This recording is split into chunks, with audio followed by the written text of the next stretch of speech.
Ladies and gents, how y'all doing, everyone? So 5-0. I'm gonna say this. Probably a result nobody expected. I expected us to do well. I didn't expect us to do this well at the end of the day. But at the end of the day, I also thought that we were very, very good. I thought we looked very, very good. We were very, very good. I thought, we played very, very good for about 80 minutes. And I know everyone's going to be like, 80 minutes? We won 5-0. We played very, very... They barely had a shot. And you saying 80 minutes? Yes, 80 minutes. Because I overall felt that there was about 10 minutes of game time where we didn't look that good. There was about 10 minutes of the play where I thought we kind of just let them back into the game. And I didn't really like that at all. I didn't like that at all, to be totally honest. It was between like the 70th or the 75th minute until like the 85th minute where I thought we looked very poor. But besides those 10 minutes, I thought we were very, very good. My big issue is obviously that this is the game that this is the game where we've been the closest to perfection, but we didn't quite. You can probably see how warm it is, how much I'm actually sweating right now. It's just, it's so warm. But I thought it was about 10 minutes of play where we didn't look that good, and they could have easily come back. Granted, when I say they could have easally come back, what I mean is they could have easily scored 1 goal. They definitely wouldn't have scored 5 goals or even 6 goals. But first of all, welcome to everyone in the chat. The reason why I'm doing this live, actually, I was going to originally not do this live. I was just going to do it, talk, and then upload it. But the reason why I'm doing this live is because, again, I want to see what people have to say about this game. So first of all, welcome to Nexus, HMJR, Nirash, Tawasif. I'll get to the comments later, but I just want to talk about the match for a little bit. Because again, we played good. I don't want to take this away. We played very, very, and we probably could have had another 3-4 goals if we didn't, have so many substitutions, which I'm very happy about. I'd much rather have the less experienced players and the more fringe players come in and get some minutes rather than us extending our lead by another 2 or 3 goals. I'd much rather have the young players come in. ZXC coming in, obviously, again, who has been a kind of a constant staple this season. I want him to get more minutes because when he came on earlier in the season, it was basically this kind of thing where he'd come on and then he scored a goal. Last minute, he would come on and then he'd score a goal. It's oh, he comes on and he scores a goal. Well, what can I say about that? Now he's kind of just coming on a little bit slower. He doesn't have as many minutes nowadays as he had earlier in the season, which is understandable, but I still want him to get some minutes. Croissants, I can't say his name. I'm never going to be able to say his name. Came on. I thought overall he was pretty good, but he had some poor decisions. He had some very poor decisions in the game. One of them I can think of right away is the free kick. Now we're free kick in a good position, and he skies it over. Okay, come on, you need to do better than that, mate. But I thought overall his play was pretty good. Shoot, and then probably the biggest one for me, honestly, Batista Maya. Batista Maya. That made this game from a very good game to an amazing game. Just that one substitution, finally getting his debut. Obviously, he's been for a while now, honestly. A lot of people have been tipping Oliver Batista Maya to become the next big thing, to kind of it is warm, to become the next big thing, to be the player that's going to take over all the clubs that were after him when he was young. Now he's still with us, and he finally got his debut. Granted, it wasn't the best of debuts, but he finally got his debut. That's all I needed. That is all I need. I wanted him to get his debut. He got his debut today, and I'm happy. That's all it is. I'm happy. That's how happy I am. I am happy. That's really what it boiled down to. Now, in terms of our substitution, I guess Perisic came on. Perisic does what Perisic does. I thought Coleman had a relatively good game today. Perisic, I thought, does what Perisic does. I thought Coleman did have a better game than Perisic though today, which is one of those things. And then I thought then the last substitution, which was Odriozola, I thought he actually had a very bad game, to be totally honest. I thought he had a very bad game. I don't want to negatively highlight him or whatnot, but I thought he did have a relatively bad game, and I'm not gonna sugarcoat that. So it is what it is. Best player today, difficult. Who could I say is the best player when we've got 5 people, when we've got 5 goals? You could say Pavard. He technically, he didn't score twice, but he's responsible for 2 goals. Then you could say, well, Muller. He technically, again, it wasn't a Pavard goal, but he technically set up that first Pavard goal. which was an own goal, granted, but he technically set up that first Pavard goal. He did that little move, that little pass to Lewandowski. He didn't score himself, granted, but he still was involved in every play. Then you could, argue Goretzka. Goretzka, I thought, had a very good game. I thought, he just looked very, very solid throughout the whole game. So you had a bunch of players like that. Lewandowski scored 2 goals. I mean, what can you say when somebody scores 2 goals? Usually, man of the match, easy. You pass it over to him. You're like, man of the match, easy, bro. Man of the match. I know it's not a trophy, but man of the match for you. Not the case here, but yeah, that's kind of what it felt like. Like every player truly deserved. Not every player, most players. Kimi, for example. Very good shout for man of the match as well. Very well involved in the first half. Second half, when he got started into back to centre back, very good as well. So you have a lot of players that just did very, very well. So I'm not actually going to give a man of the match. I'm going to I'm going to run. All right, I'm going to run. I'll be honest. I'm going to run. I'm going to run away. I'm not going to give any player man of the match. I'm just going to say the whole team did well. The whole team did well. All right, the whole team did well.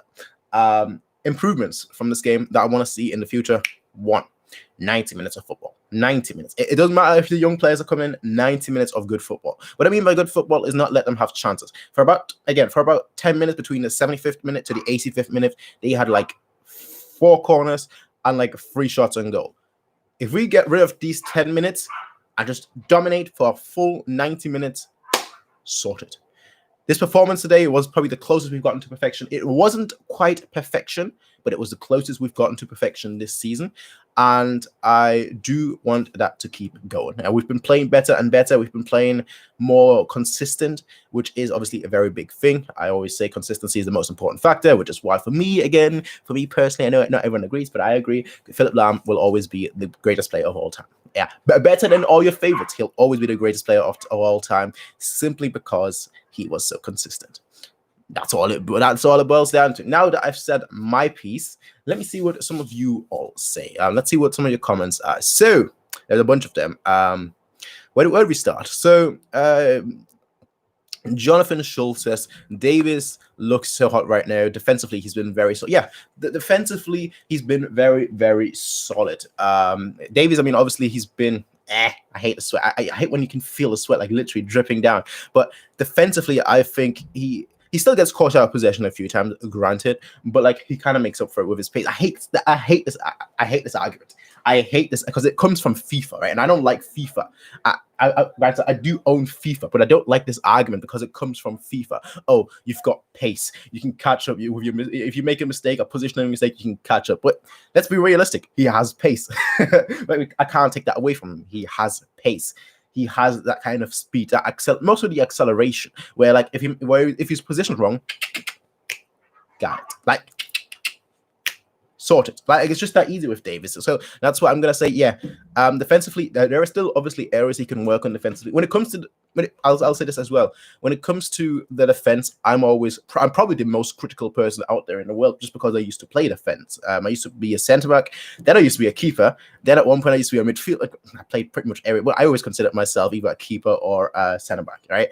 That's kind of what I started playing when I was 3, joined the club, and until I left, which was at 11. So.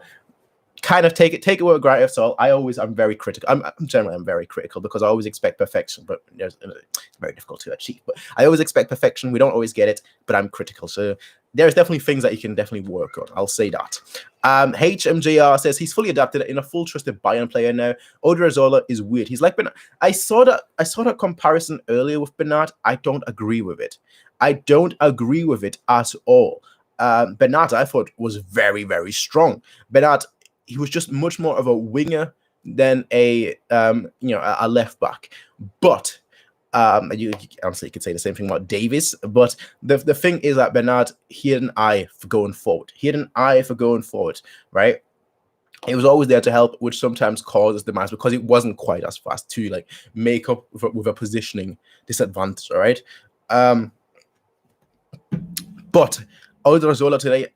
He didn't offer much offensively. I know I get the comparison because Spaniards, but no, but that's an easy comparison.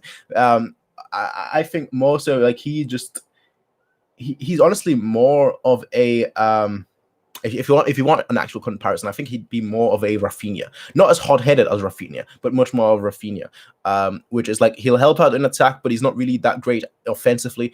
But like defensively, he's okay. So he's like okay at the back and okay at the front. Right? It's just like okay overall, like no real strength, no real weakness. That's kind of what it seemed like to me. We're not going to sign him anyway, so that's one thing. Obviously, that's already been kind of stated. We didn't take his contract, so he's going to go back. It is what it is. That's the kind of case with Odriozola. We have plenty of other players, of course, so we'll see, obviously. But let's see what other comments there are. Perisic has been bad since lockdown. Yeah. Yeah. Not well, maybe not bad, mediocre. Let's say mediocre. I wouldn't quite say bad. He does get it. He does get into positions. He does get into dangerous positions. He just doesn't do anything there. He either takes too long on the ball or just kind of like steps back. Let me try and that's the issue actually at Bayern right now, that everyone wants to prove himself. Like everyone that is not a first team regular wants to prove himself. Croissants, when he came on today, wanted to prove himself. He wanted to take a shot. Instead of taking the easy pass, instead of like doing a quick 1-2, he wanted to take the shot. Then you had the issue with Perisic for the last few games. Every time he comes on, he wants to take the shot. Instead of taking the easy pass, they want to take the shot. They kind of want to just prove themselves so that they get to start more. But I feel like doing that exactly, instead of keeping things simple, trying to overcomplicate things is the exact reason why they're not starting. Because if they were to keep it simple, I think, honestly, Perisic should be ahead of Coman if he were to keep it simple, as he did pretty much at the beginning of the season, where he kept everything simple, where he got the ball, okay, looked up, okay, crossed it right away. Like nothing fancy, not trying to take a shot himself, just looked up, cross, okay, done. If they were to keep it simple, I think they would be a lot closer to the first team than they are right now. And that's obviously comes with experience. So that's why for like someone like Croissants, I can't say his name, but someone like him, is understandable. He's younger, so he doesn't have that experience. Be like, okay, you know what? No, I need to slow it. Which is actually one reason I liked Gaudino so much. When Gaudino was still playing for us, unfortunately, not anymore. But when Gaudino was still playing for us, he kept things simple. Like there was no like fancy footwork. He just got ball, looked up, passed. Which is why he had such a good run in the team until he didn't. But like it's why Kimmich, for example, came in, kept everything simple. He still keeps everything simple. Like keeping it simple is often much better than than trying to like stand out. If you can just be a puzzle piece, the glue. I don't have a glue here, but if you can be the glue to the team, instead of trying to be the scissors that cuts. I don't know where I'm going with this analogy, all right? But if you can just keep it simple, then most of the time you're going to be much better than someone that doesn't keep it simple. That's the way I see it, and that's my big criticism for Perisic, that he doesn't keep things simple. Perisic is on loan, right? Or have we already taken a buy option for him? We haven't. With Perisic, the whole thing was, from what I remember reading it was like 2 weeks ago. So Carlos Rummenigge basically said that like Perisic, we haven't taken the option, but we're trying to like talk to Inter to like extend for another 1 year because of obviously the whole quarantine situation. We couldn't really evaluate him all that well. So we're trying to like take another year, ask for another year of loan, and then like see what we can do after that. Now the rumors are saying that if Inter were to give us another year loan, that there would be like a mandatory contract signing that would be entered into it. Who knows? It's obviously just rumors right now until we know more. If we know more, you'll know more, unless you all know. But as of right now, I think that is the latest news. That's the last thing that we found out. What else? My man of the match is Goretzka. Again, I'm not going to say who my man of the match is, but we have one person that says who their man of the match is, which is Goretzka, who I thought kept things very, very simple today. Usually, like, there's one or two things where he takes a little bit too much, where he tries to do a little bit too much. Today, I thought he kept it very simple. Good. Very good. Tarisif writes, had his kit on today. You had your kit on today? Nice, I don't. It's absolutely warm. I was actually going to make a video because it's so warm. I don't like recording when it's so warm. You can hear the fan, but even the fan is not doing anything. But it is just warm. That's all it is. It is just warm. And the summer isn't not really here yet, but it might as well be. The spring is here. I want us to sign Jonathan Davis. He only costs 70 million. I'm not going to say much to that because it's a transfer rumor that has very little basis. It has very little ground and very little legs, quite frankly. I know the player has legs, but the transfer rumor has very little legs. There are a ton of players that we could sign. There are a ton of players that we could go for. But as of right now, I Have no comment on that. Leverkusen next. I think our defense can sort. Yeah, Leverkusen's going to be easy. Leverkusen is. Was it yesterday? I think they played yesterday. Yesterday they looked. They looked good, but not that good. They looked, and so far after this like a restart period, they've looked good, but not quite that good. Like they could most certainly do better. And compared to us, who's obviously been on like a very good form so far, the most important thing for me actually is the fact that we've been keeping them out, keeping scores out. We've always been winning 1-0, 5-0. We don't really concede, which is for me the big thing right now. The big thing, the big compliment that I can give to this team, that we're solid all around from the front to the back, and I'm really appreciating that. Granted, we're not perfect. I don't want to say perfect because we're not there. We're not 90 minutes fully there yet, but we're getting close. We're getting close to perfection, and that's all I want to see. Got close to perfection, not quite there, but close. Davis has to work on his positioning, and sometimes his first touch is definitely one thing that he does have to work on. He has a good first touch, but an awkward one. Like if the ball comes to him, he can like control it, but he controls it in a way where it's not like dead immediately, which is kind of what you want it to be. I don't have a. Do you have a ball? No, I probably threw it away or something. I've still got a ball pump if that helps, but I don't have a ball to pump it. Like he would basically like imagine that's a football. It's orange. It's not even open yet, so I don't actually want to use that. But imagine that's actually no. You know what? Easier example. Imagine that's a football, right? It's like it's not a little. It's a case for like a little headset speakers, right? Imagine that's a football. Davis's touch is like, and it kind of like bounces off, which is good in some instances, but not in every instances. What you kind of want him to is like just, dead. That's sometimes where he struggles. It kind of helps that his pace is so quick, his acceleration is so quick that like if a bad touch, he can kind of make up for it. But he does need to work on that. Positioning, I already mentioned that that's definitely something that he needs to work on. I want what else? Daz's football stand says evening. Pavitt, my man of the match. As I said earlier, I could definitely, most certainly imagine that. I could most certainly imagine Pavitt being one person's man of the match because, again, he didn't score the first goal, but he was responsible for the first goal, and he kind of scored the second goal. So I could definitely see that. 2 goals. The only person that did that was Lewandowski, and Pavitt is a defender, so you kind of give him extra points for that. But I get that. I fully understand that. Again, I'm not going to give my man of the match because I thought the team was good, but I fully understand that. Lewandowski's goal before halftime was a goal of the season contender, in my opinion, because of the brilliant team. We need to talk about that goal. I have not talked about that goal. We need to talk about that goal. I like team goals more than individual goals. Like, if you give me a player that's a bicycle, I'm like, okay, great goal, but just a great goal. My favorite goal of all time, funny enough, came against Porto. Against Porto when we beat them, I think it was 6-1 at home. That was my favorite goal of all time, and it was like on the right side. It was Lewandowski who scored. I don't know who. I think it was Thiago that did the like initial pass on to the right, and Philipp Lahm just like ran down, then half volleyed it back to Muller. Muller just like awkwardly. Like just passes it to Lewandowski like that, and Lewandowski just heads it in. That is my favorite goal of all time because it was a great team goal. Not because it was such an amazing individual play, but just a great team goal. My favorite goals have always been team goals. So seeing today's goal, my goal of the season, easily, my favorite goal of the season. It's just a brilliantly worked team goal, and I'm just all the happier for it, honestly. Gaudino was so good. I think he's in Switzerland somewhere right now. Yes, in Switzerland, last I've heard. But no, granted, that was when he went out when his loan expired. He went to Switzerland. I don't know if he's still there, honestly. I've not heard of him ever again. And there was a time I thought Gaudino would be like our next breakthrough. And look how that went. It didn't go anywhere. I still hope one day he's going to be big. I hope that with most Bayern youth players, that eventually they make a career for themselves, a successful career for themselves. But I can't say that that's the case right now.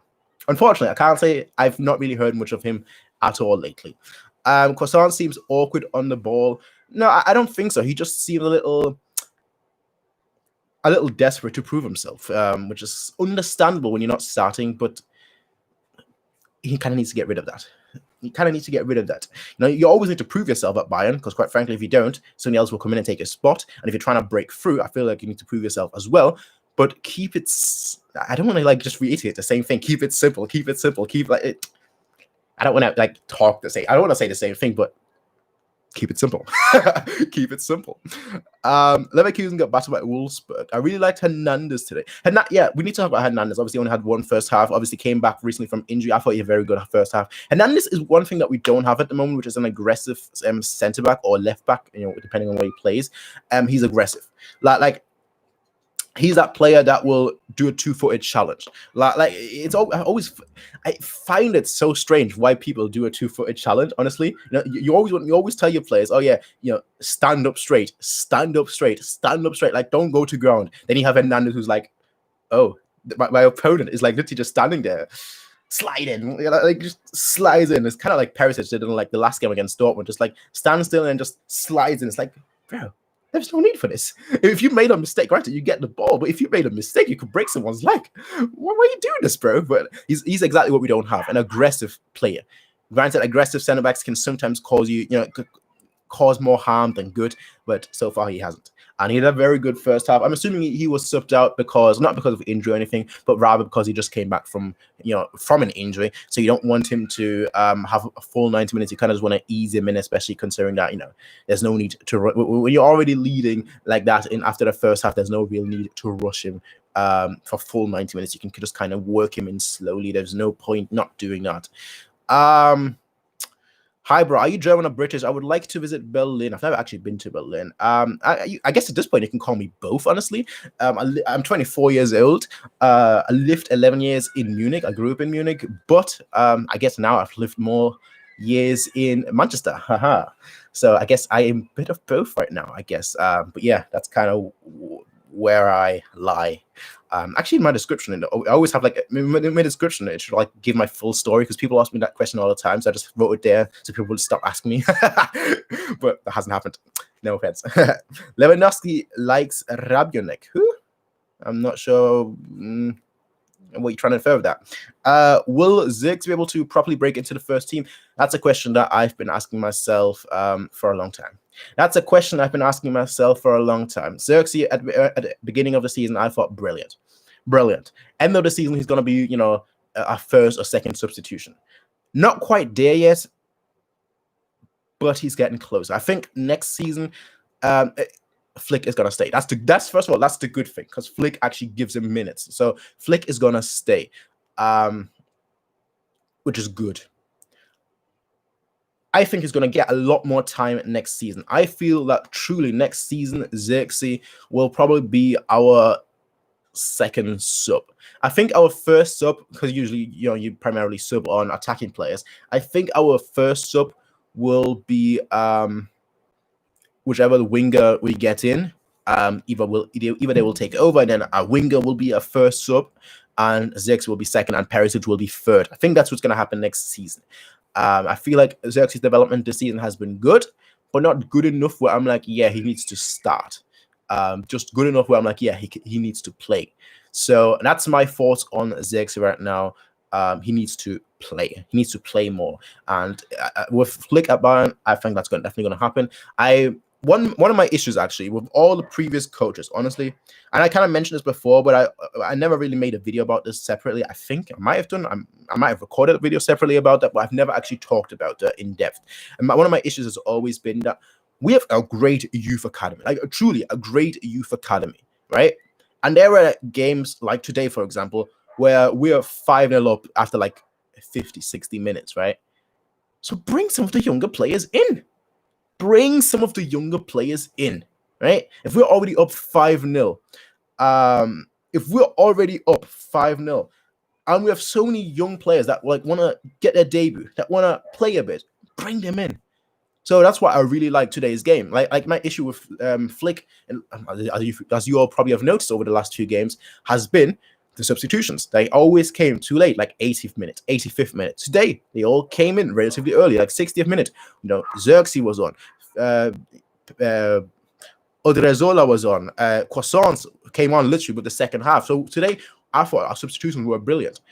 Batista Maya came on as well. brilliant. I think like we need to do this more where like, especially now that we have 5 substitutions, I definitely feel that we need to do it more where we need to bring in these fringe players, these inexperienced players. Yes, maybe take a hit to the, again, I'm complaining that we didn't play perfect. I get that. But at the end of the day, I'm still going to say that, yeah, you know what?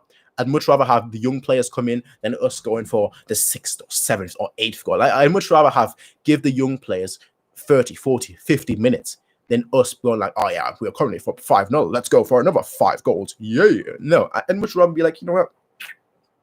Let's give the young players a chance. That's always been my main criticism with Bayern for like the last how many years now? I don't know. For too many years, all right? That's been my criticism. Honestly, I think it started with, I'm going to say it started with like 2012, where like from then we had this like pressure.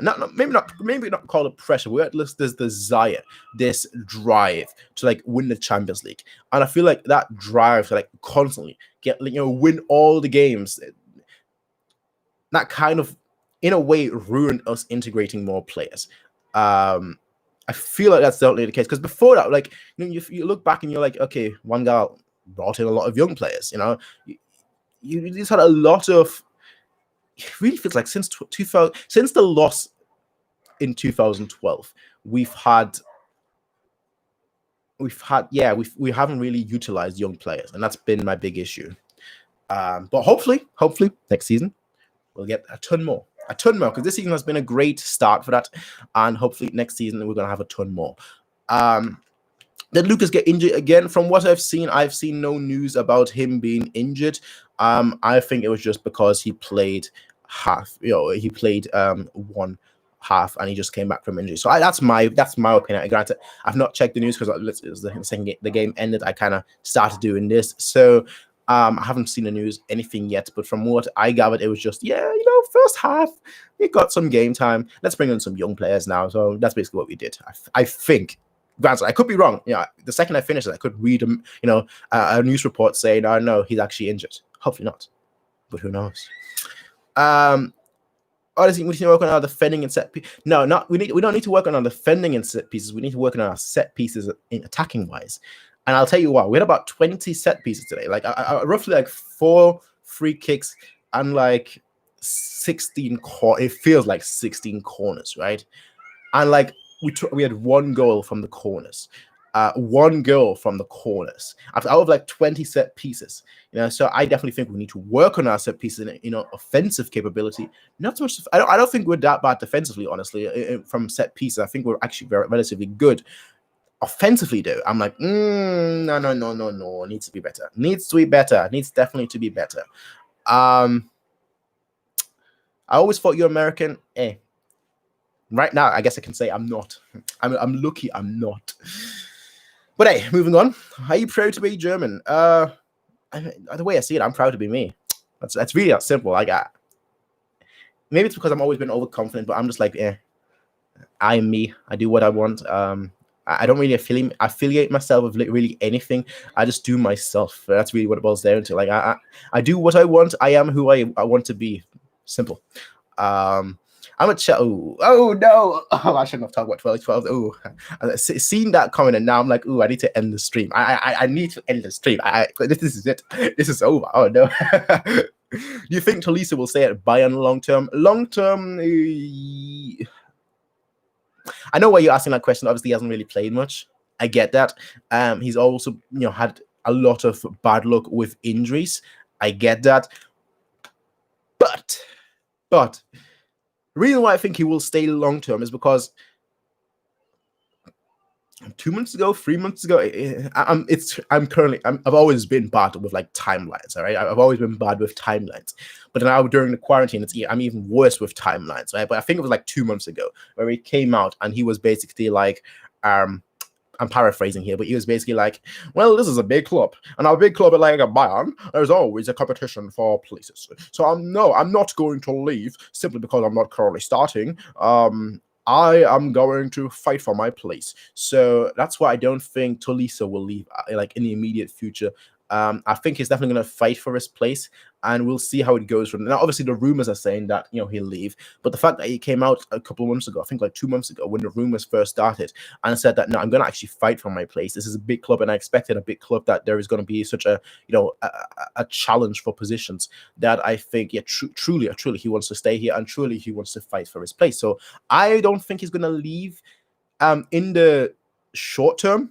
I don't know whether he'll leave in the long term, because I feel like even like say he wants to fight for his place and he still doesn't really play much next season or so, then I think he might like think about it twice and be like, perhaps I should leave. Who knows? I'm not 100% sure right now.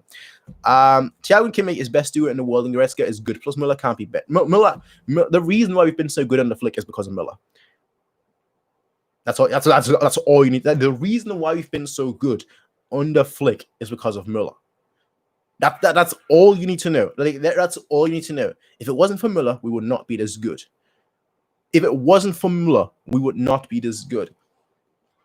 The reason Kovac got sacked was because of Muller. The performances we've had under Kovac were not good because he didn't play Muller. The reason why we're so good right now is because of Muller. He's like 3 assists off from getting the all-time assist record, right? The all-time Bundesliga assist record. And that's despite the fact that he didn't really play much at the beginning of the season. Let that sink in. If it wasn't for Muller right now, we would not be playing this good right now. That's all you need to. Yes, we've had breakthrough players. Lewandowski, fantastic season. Davis, fantastic season. Kimmich, fantastic season.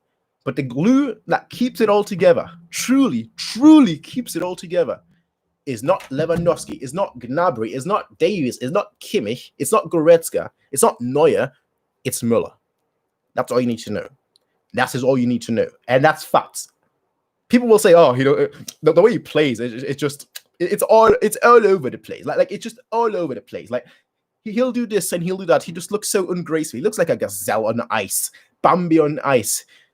I disagree with that.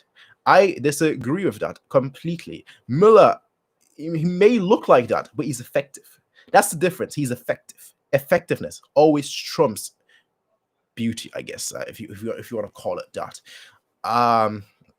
A super chat from Bayern. Bayern now, how you doing? Mourinho is perfect.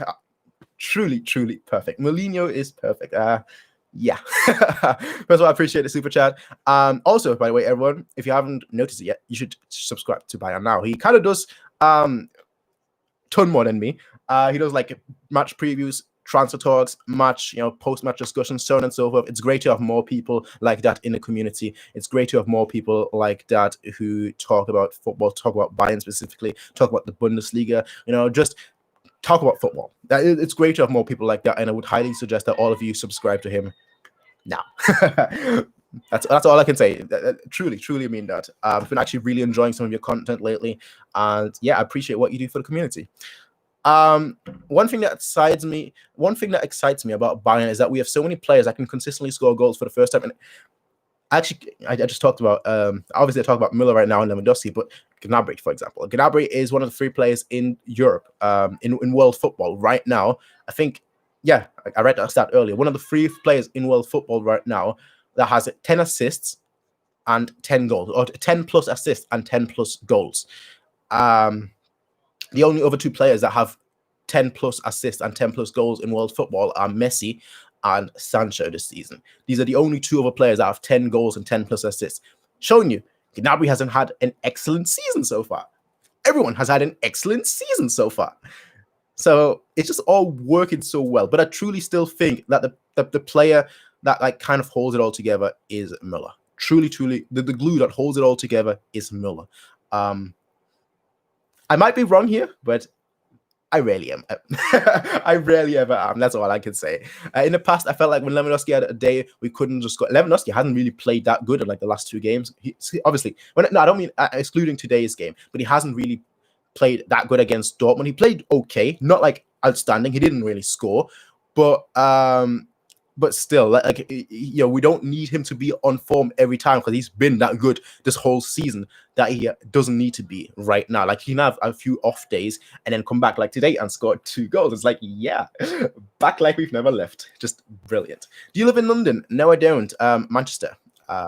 Yeah. not for long. I'll probably move at the end of the season. I was actually going to move back to Munich and do some like post-match reactions, discussions, whatever you want to call it, with like people outside the stadium. But after a few talks, Munich is very expensive. Like I didn't realize that when I was growing up, because obviously I didn't pay the bills. But like now I'm looking at it like, rent is looking very expensive. And I don't want to live at my grandparents. Granted, they probably have the space for me to live there, but I don't want to be like, yeah, grandparents, can I live with you, Lord, for like a couple months or so, or maybe a year until I find my own place. Like no, Munich is very expensive, right? Munich is basically London, and I don't like it. I don't like paying that much for rent. We should have won 7-0. Could have, would have, should have. Bayern now, once again, appreciate the kindness, my guy. Hey, I wasn't lying. First of all, again, thank you, but I wasn't lying. I most certainly appreciate what you do for the community. I've only found about your channel. I've only found out about your channel recently, but I've been thoroughly enjoying it. That's all I can say. I wonder how Kovac is doing. He should save his career by saving Schalke. See, the thing with Bayern coaches, and that's a great topic actually. The thing with Bayern coaches, right, is this: unless they are foreign coaches, they rarely ever get a big role in world football. Like you contrast that with other clubs. Like you contrast that with, say, Real Madrid, all right? And maybe that's a bit of a bad example because the person I was thinking of was Zidane, but Zidane who won the Champions League. So, but like, let's say Kovac won the Champions League at Bayern, right? Would he have gotten another position now that he's been fired at Bayern at a different world club? I don't know. Flick, when he eventually leaves Bayern, will he get a position at another world-class club? I don't know. And I feel like a lot of that has to do with perception.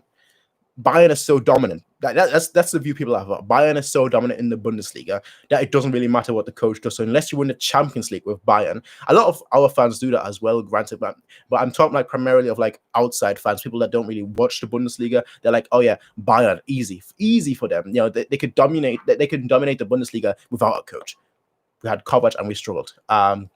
Not always, but there are times when we struggled. So that for me, like that's like honestly a bad argument to make. But yeah, you know, that's the way I see. That's why unless you win the Champions League with a German club, your Heinkes, Ottmar Hitzfeld, you don't really have that international perspective, or like someone like Klopp who like got close to winning the Champions League with, you know, not Bayern. That's the key thing. Like if Klopp was at Bayern, he didn't win the Champions League. Again, you can see how warm it is. If Klopp was at Bayern, right, and he didn't win the Champions League with Bayern, nobody would have gone after him. But because he did it with Dortmund, not Bayern, Dortmund, everyone was after Klopp. That's the key part here. Like Kovac, if he came second in the Champions League, right, last season, if he came second in the Champions League, nobody would have gone after him now because it's Bayern. We're kind of expected to get, you know, relatively far in the Champions League. Like unless he wins the Champions League with Bayern, nobody's gonna go after him. It's one of those weird things that I get it. You know, I get that we're so successful, but we're so successful not just because of the team, but also because of all the managerial staff behind them. Going down from like the goalkeeping coach, the defending coach, you know, the passing coach, the assistant coaches, the trainers, everything. Like it goes down to the kit man. You know, it goes down to the groundskeeper. It goes down to everyone. Everyone's at a world-class level, and that's what people don't see. They only see, oh yeah, the 11 players on the pitch, the 11 players that do well, so on and so forth. They don't see the bigger picture, that we've built a world-class infrastructure, which is why my criticism has always come with the youth academy. That like the youth academy, we have such a great infrastructure, an even better one now than we did in the past, and we're not really bringing them in, but we're doing that now too. So now I truly can't complain. That's the thing. Now I truly can't complain. Have you completed your masters?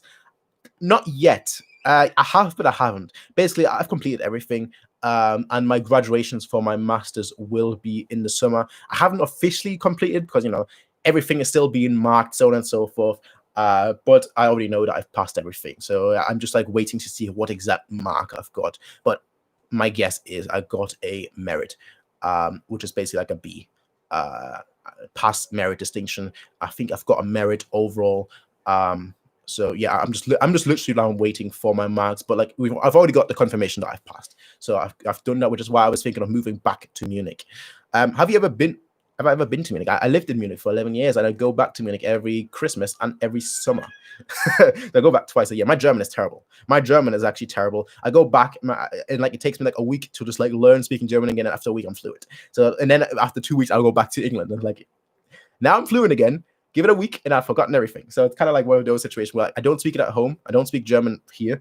I could probably speak German here. I could probably make some German videos for you all if you want, but there's not that many people that are from actually, I don't know. That would be interesting, but not really.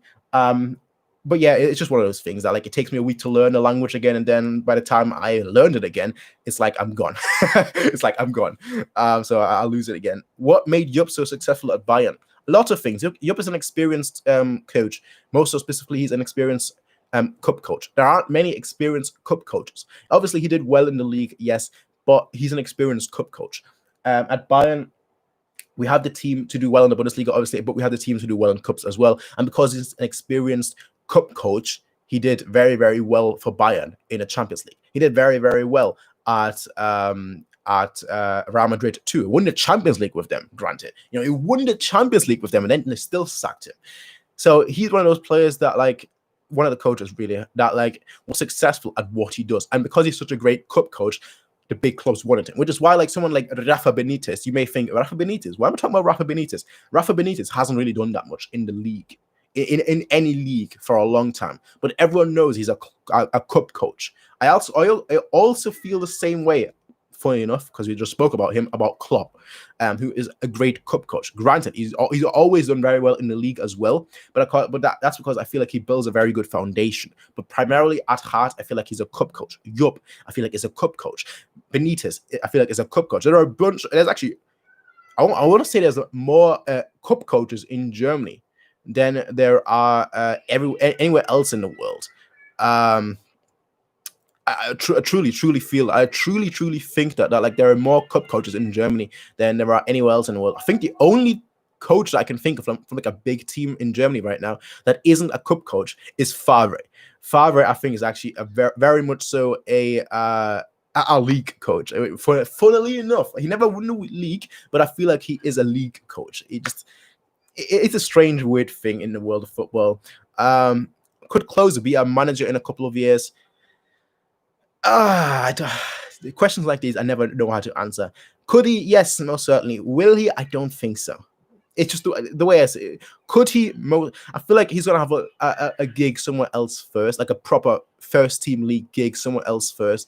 And then who knows from there on. But I don't think his next destination is going to be like once Flick is retired. I don't think once Flick season. Well, once Flick is done at Bayern, I don't think Klose will take over right away. So I think he might take over as an interim manager, but I don't think it's going to be the same thing like it was with Flick, where he takes over for a short while and then we do so well that he just kind of takes over permanent. I don't think that's going to be the case with Klose. And I know I speak fast. I know I spoke for 43 minutes non-stop. This was supposed to be like a 10-minute video, honestly. This was supposed to be a 10 minutes video. All right. But now we're here for 43 minutes. So it is what it is. I do like speaking. If he would be at Bayern, he would have never left Klopp. Yeah, I would. I don't know. That one I actually don't know what to say about that, and I don't know what I could agree or I don't know whether I could disagree. I'll just say interesting take. Thoughts on the 50+1 rule, and do you hate Leipzig? Okay, 50+1 rule. This is the easiest one to answer. I'm actually fairly neutral on it. I dislike it for being pretty much the reason that most people dislike it. But I also see it.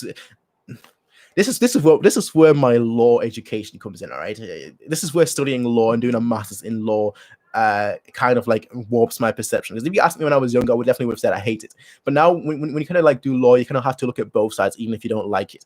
And I see the value in both sides. So I'm just like, yeah, I see the positives and the negatives, and I don't think either side really outweighs the other. And while I like the romanticism of not of having it, I also see the positives of not having it. So I'm just like, my rational side is saying, my romantic side is saying, eh. So it's kind of like a war, a clash between those two sides. Russia, I don't know how to say your name, but welcome back to Russia. Honest thoughts on Pep. I think he was shizzle. Oof, oof, oof, oof, oof, oof. I would grab the Pep Confidential right there, or right now, and just like, no, I disagree. And I do disagree. I personally think Pep had a very good time at Bayern. I think he introduced or he developed a style that we were trying to get at.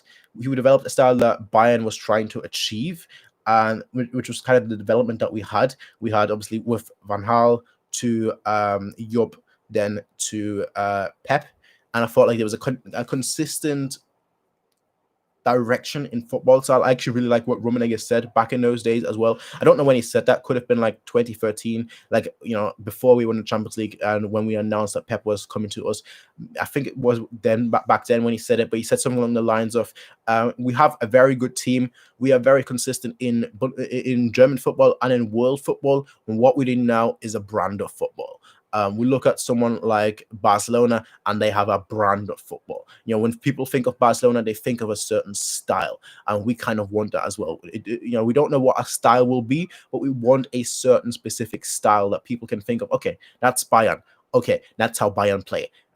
He said something along, I don't know when he said it, but he said something like that to Rummenigge, and I think we did a very shrewd signing with Pep back then. I think overall we had a very successful time. I know people will say, well, we didn't win the Champions League after the magnificent years of 2013, being in Champions League final in 2010, 2012, and 2013. I get that, but I also look at performance a lot of the time more than the overall results. That's probably my fault, granted, because I usually say if you play good, usually we have good results too. We played very good with Pep. And I truly feel like we should have definitely won the Champions League at least once in the Pep. I get that. That's a very big criticism on it, considering that like our glorious years, if you want to call it that. Who knows? We might soon have more glorious years. But I also think if I had to give, okay, I think it's easy to do it like this. If I had to give Pep a rating, I would say I would give Pep an overall rating. 2014, I would give him a rating of A minus. The reason for that is that he kept up a team that just won the Champions League and he kept them going. And that is very difficult to do. To keep a team that has just won the biggest trophy in club football and to keep them going, to keep them wanting to, score more, to win more, to keep them going. So that would usually get him an A. Then getting to the semi-final would get him like overall maybe like an A plus. But the manner of defeat in the semi-final in 2014 would drop it down to like an A minus. The second year was difficult because we had so many injuries. So 2015, we had too many injuries, So I would say still, regardless of that, we did still relatively well. And I would give him in that year an A minus as well. We lost in the semi-finals again, not in a bad manner necessarily, but and because we had so many injuries, yeah. But I think in the second year, in 2015, we didn't win the cup. I think that was 2015, not 2016. And then 2016, I thought it was just a solid A. I thought we should have definitely won the Champions League in 2016. That game against Atletico Madrid, I still have no idea how we lost that game. That is one of those days, like when I'm in my grave, I'll still be thinking, damn, how did we lose this game? That is still one game that I have no idea how we lost. The first leg, no idea how we lost 1-0. Second leg, no idea how we didn't win how we didn't score 5 goals in that game. It's just one of those games where it's just like we had everything was going for us and it just didn't happen. 2012 will be another instance like that, but we don't talk about that here. So that's my honest thoughts on Pep. I think overall, if you place all his years together, I would probably give him like a A minus. Very, very successful. Definitely one of our best coaches in history, but not our best coach in history. That's my thoughts on Pep. There are definitely coaches that I thought were better, but he is definitely up there in terms of like all-time coaches. I know Pep is like, I don't know why, but Pep is like this massive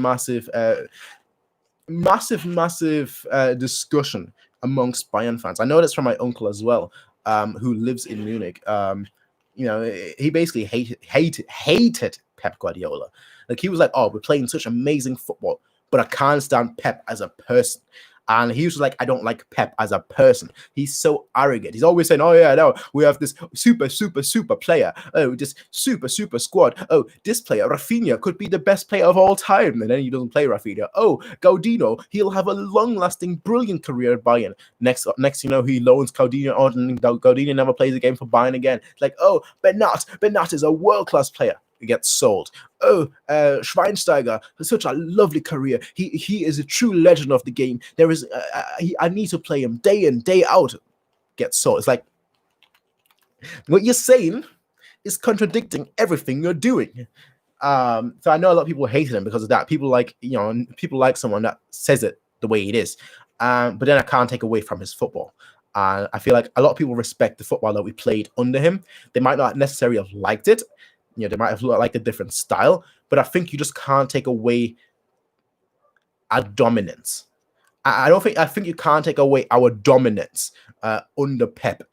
Maybe not international dominance quite to the highest degree, but still there is a significant dominance that we had in football. Just in football in general, there was a lot of iconic performances. Some of my favorite performances, granted, if some of my favorite performances this decade, this decade is 2020, last decade, right? So some of my favorite performances last decade, Juventus comes to mind. My all-time favorite game, honestly, I like it more than the Champions League final, the Porto game, right? Because I've always been a person, I'm like, okay, we're down 3-0 in the first leg, we're down 2-0 in the first leg, fine. We'll beat them 5-0 at home. I've always said that. I've always been like that. Like, it doesn't matter. Which is why usually when you see me, I'm like, yeah, we'll beat them. Don't worry about it. Like we're playing against, whatever. We'll beat them. No issues. I'm confident. I've always been confident. It kind of comes with the territory. My name is Prince, so I kind of was formed like this arrogant level. Like already, we're just from birth. I was like, I came out. I'm like, yeah, I'm Prince. Okay, I'm arrogant. So I just have this unending confidence. Just like my confidence level is like up here. If we lose 5-0, okay, we'll beat it. We'll beat them in the second leg 6-0. Porto was the only time I was like, we can't do it. I don't know what it was. It was like, we can't do it. Funny enough, back then I was actually writing for but I don't know whether I know Twitter still exists, but back then I was writing for Bayern Central. I think back then it was .com something. I remember writing, I think it was a pre-match analysis report for the Porto game. I was like, nah, this is an uphill battle that I can't see us win. And then it's why this game is my favorite game of all time, because we won that. And in the manner we won that, like the first 10 minutes, you're already like, whoa.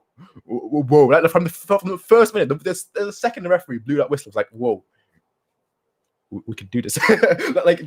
We could do this. Let's do this. Let's do this. It's like, yeah, we did it.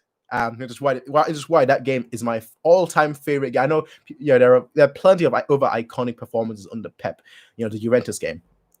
Probably, it's actually my reaction to, I think it was Lewandowski or Thomas Muller's goal against Juventus, is actually my most popular video on this channel. Me just going nuts and whatnot. It's just. Maybe it's because I look back so fondly on the Pep era. It's because that's when I first of all started writing for football, and then obviously stopped, and then I started doing this YouTube channel. So maybe that's why I look back on it much more favorable than other people do. Could be, I'll be honest, it could very well be that. But I liked Pep. I'll be honest, I liked Pep. I liked the football that we played under Pep.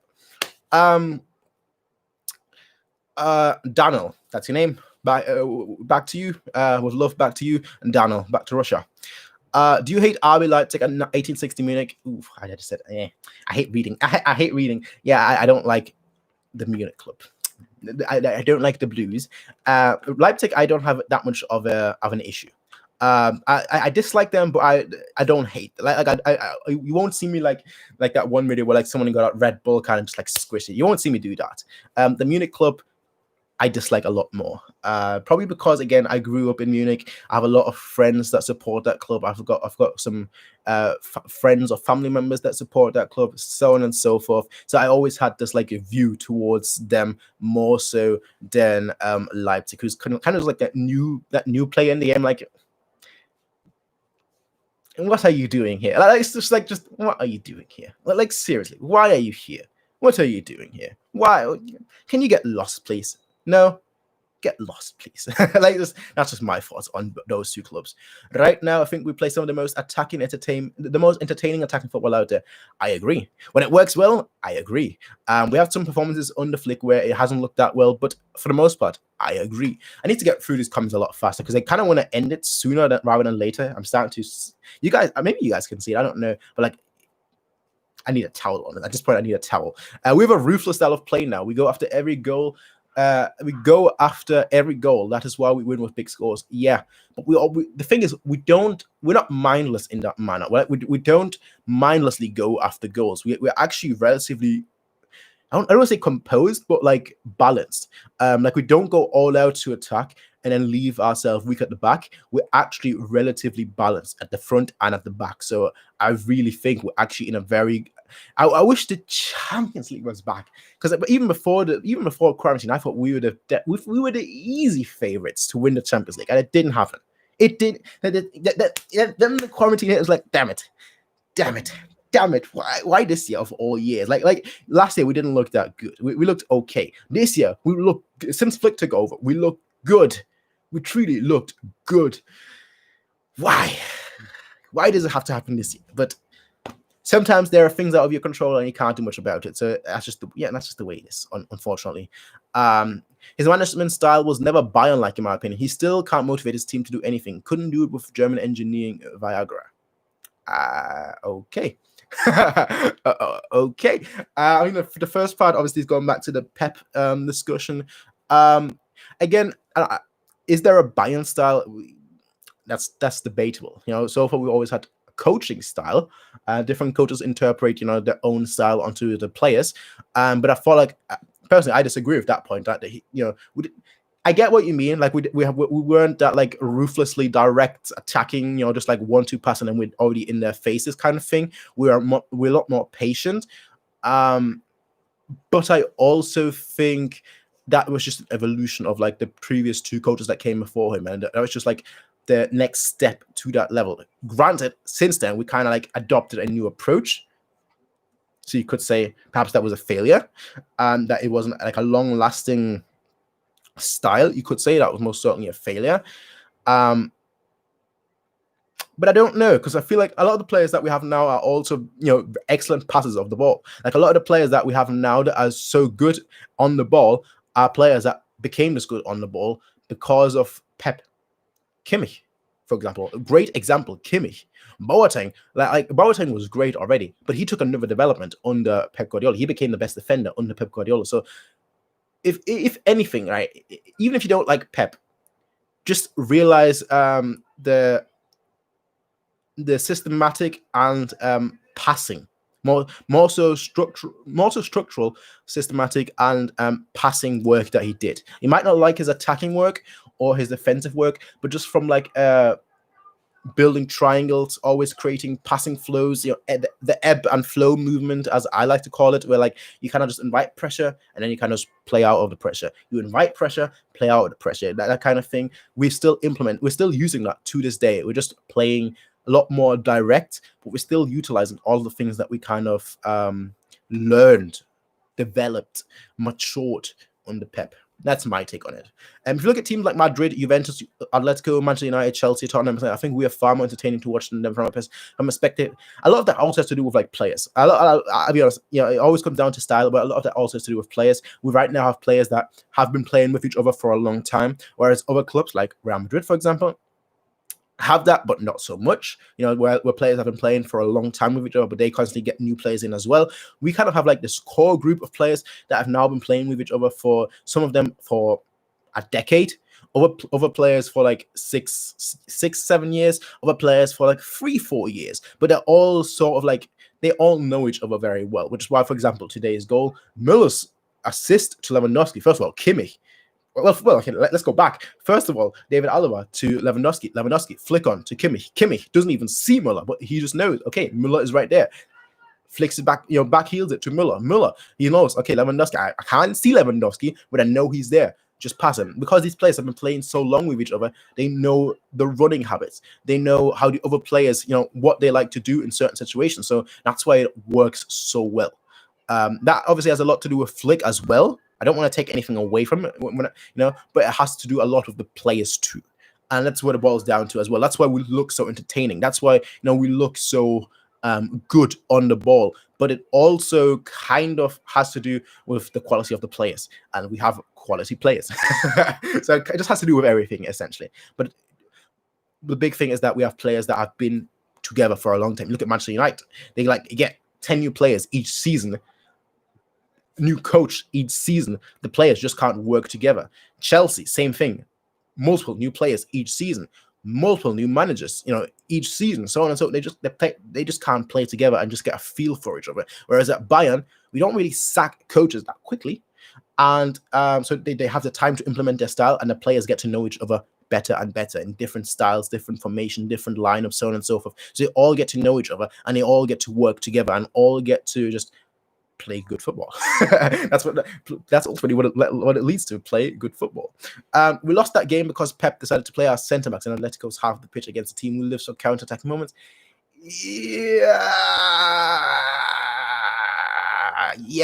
No, I don't. I'm not going to talk about the Atletico game, okay? And the reason for that is very simple. I haven't seen that game since we lost that. I haven't gone back to that game since we lost it. So I don't feel confident enough. I want to debunk it. I want to truly say, ooh, you're wrong. But I don't have the facts. I don't have the evidence right now to truly build up my case. So I'm just going to say, you could be wrong. Yeah, sorry. You could be right. But I think you're wrong.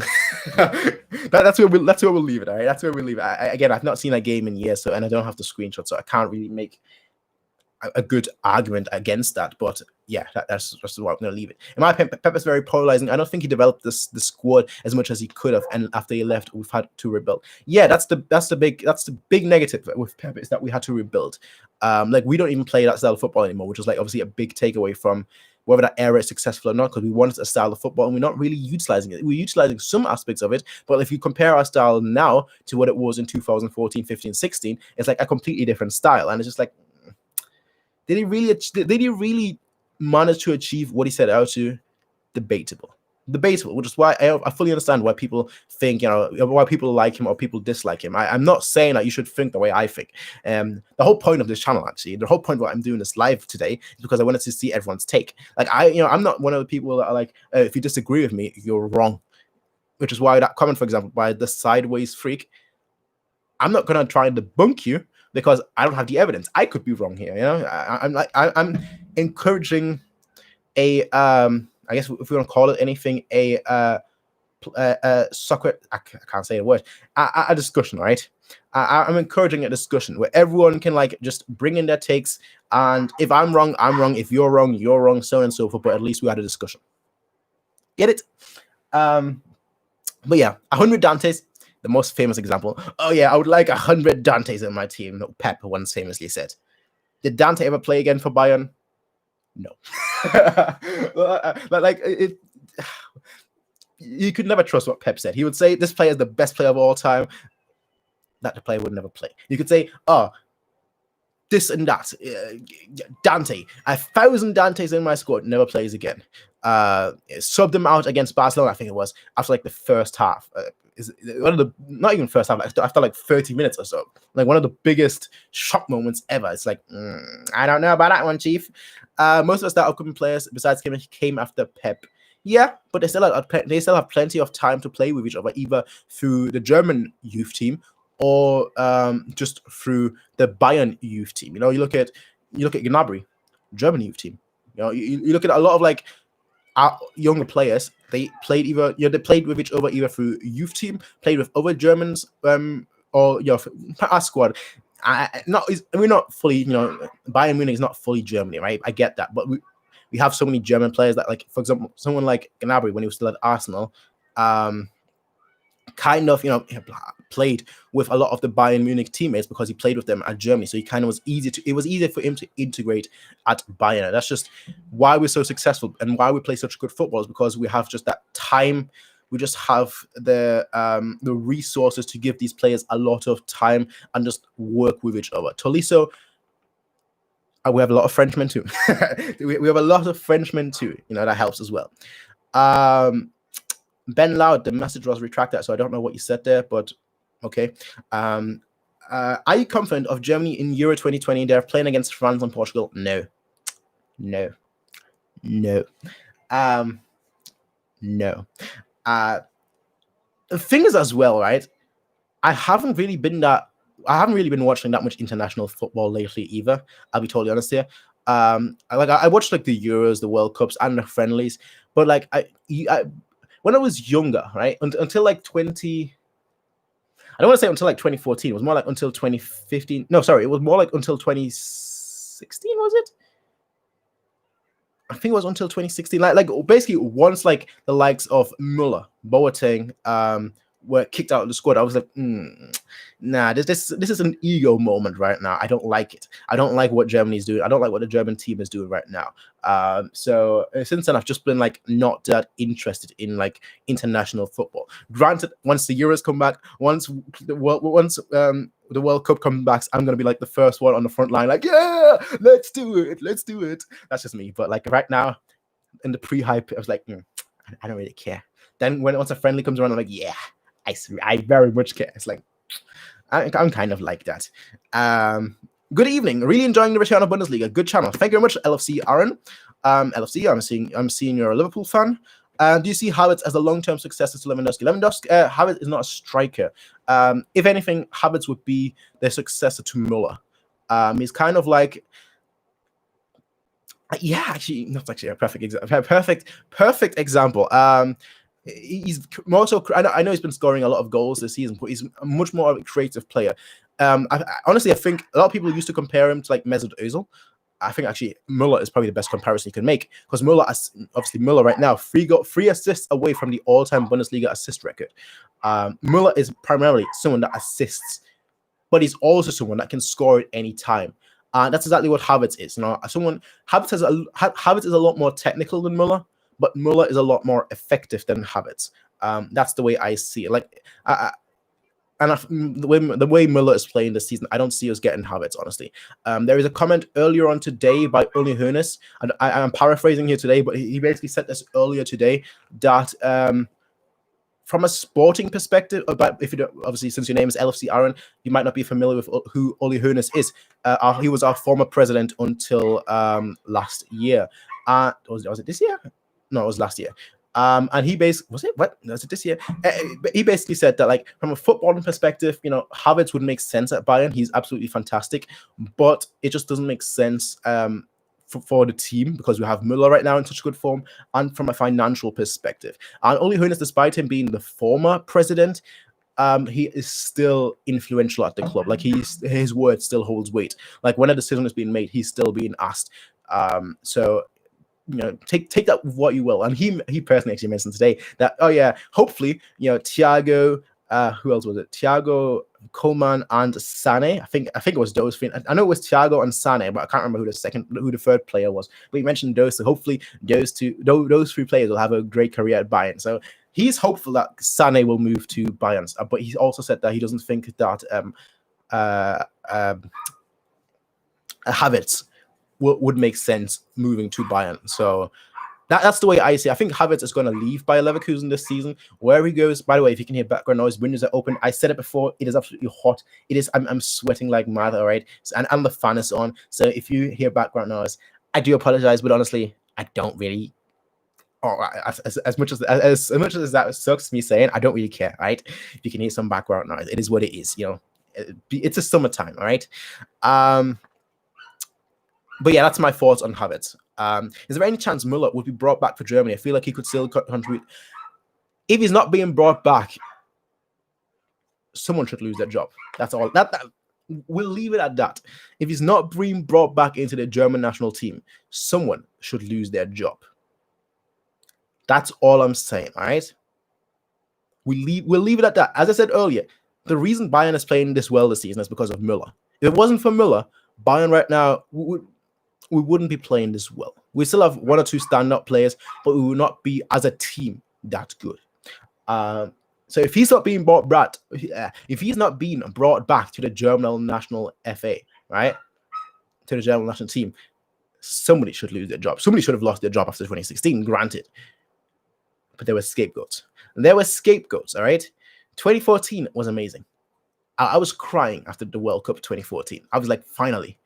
2006 was one of the worst footballing memories I've ever had, right? It's right up there with 2012. It's one of the worst footballing memories I've ever had, 2006.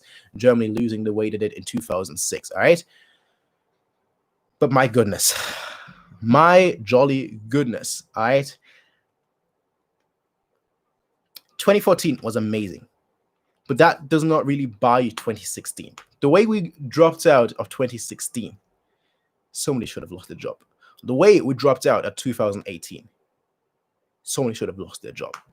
But somebody didn't. And you all know who I mean when I say somebody, right? That's it. And that's where we're leaving off.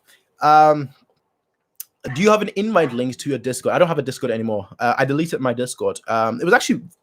I wasn't that active in it, but it was actually relatively active. Like, there was actually a lot of discussions going on. It was just the fact that I didn't have mods.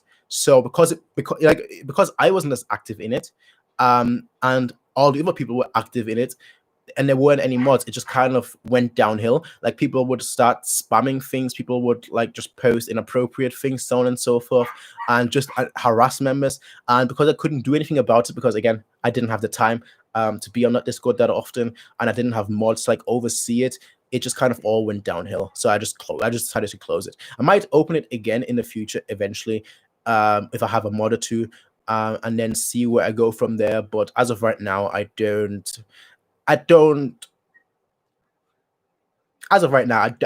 think I'm gonna open one again.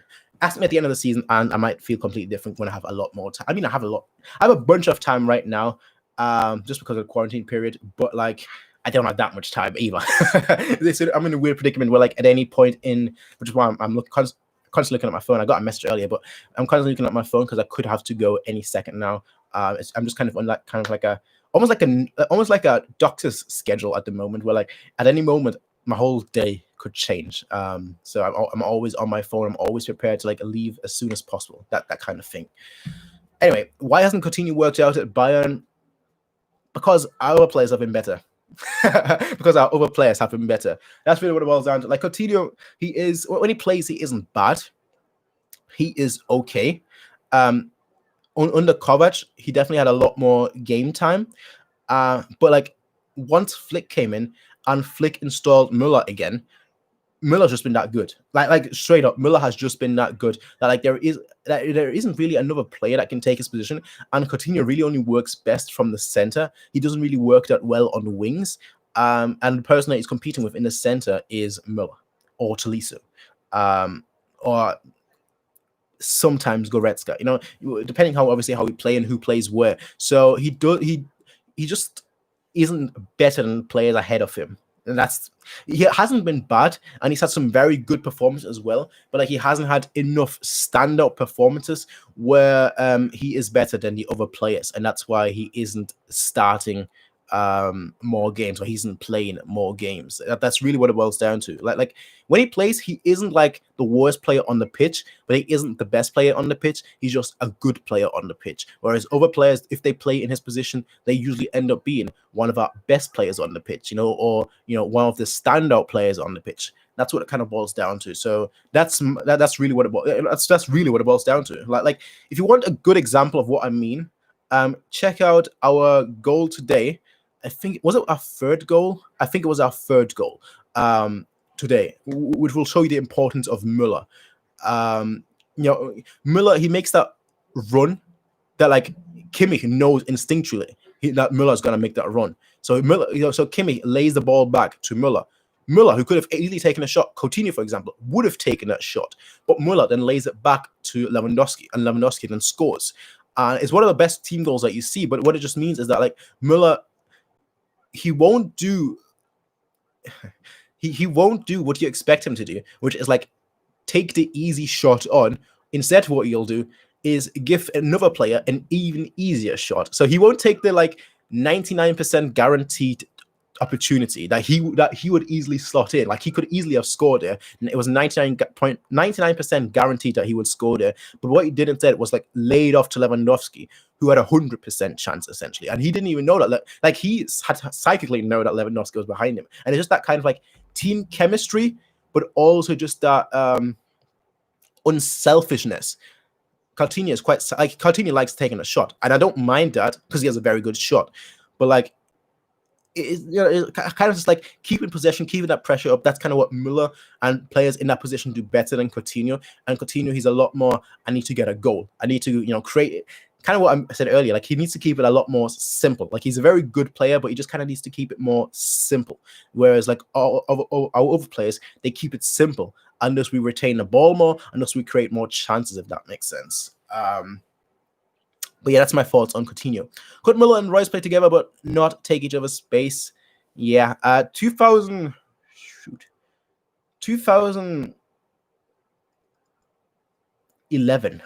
I think 2011. 2000. Was it? It was after the 2010 World Cup. It was before the 2000. It was the lead up to the 2012 Euros and the lead up to the 2004. So between like 2011 to 2014. That's when Germany, in my honest opinion, the German national team played the best football. And that was when like you had all these young players, like back then young players, right? Not today young players, but back then young players like Müller, Royce played together, and Royce and Müller often played together. And in my opinion, that was the time when Germany played at its absolute best. Do I want us to go back to that style of football, to that the way we were playing back then? Absolutely. Will it happen with the fraud that's in charge? That's all I'm going to say. And yes, I'm calling him a fraud. I know he won a World Cup as a manager, but I'm still calling him a fraud, right? I was never a fan of him. I've always said, okay, he's good, but like for a national team of the size of Germany, you really want someone that has a lot more experience, a lot more experience and a lot more titles. There's always this thing that like, was it really low? Who did all that? Or was it his assistant managers? Now if Flick at Bayern, it's like, who knows? Who knows? Yeah, but yeah. Do you see similarities with Jupp Heynckes and Hansi Flick? No. I know Jupp Heynckes himself said that there are some similarities, and then obviously Bayern, the upper manager, wants you to believe. Maybe like managing, yes, but style of play, no. We play not completely different. We play relatively different. And we can't know that much about managing because we're like onlookers. We're not the players themselves, so we don't know how to be managed. But I don't see it, honestly. Just from like a wide perspective, I don't see it. But obviously I haven't seen as much of him at Bayern as you guys. Yeah, I understand that. LFC Aaron, both have massaged the best out of Müller so far. Managed the best out of Müller so far. What do you mean with both? I'm not sure who you mean with both. I know if you mean Flick with one, but I don't know who you mean with both. They both have got the best. Oh, okay, that's what you mean with Müller. Oh, okay, so the Jupp Heynckes and Müller, and sorry, the Jupp Heynckes and Hansi Flick comparison comes with Müller. I see what you mean. Yeah, okay, I can give you that. I can truly give you that. Then again, you could also compare him to like Van Gaal. You also got a lot out of Müller, a much younger Müller as well. So you could kind of say that for all of them, but that's just because they played Müller so often. Van Gaal once famously said, Müller spielt immer. Müller always plays, regardless of what he plays. Even the commentators used to always say, like, if Müller is having an invisible day, if Müller's having a bad day, he's about to score. Because that's just kind of how he plays. Like, if he's having a bad day, he is going to score. That's just kind of the thing that has always been with Müller, which is why like the thing has always been Müller always plays, and it's just one of those things. Well, like Müller can have an invisible game, the worst game ever, and then like a minute before the game ends, he'll score. Like he'll have the worst game ever, but he'll still score and win us that game. That's kind of how Muller plays. I like Muller.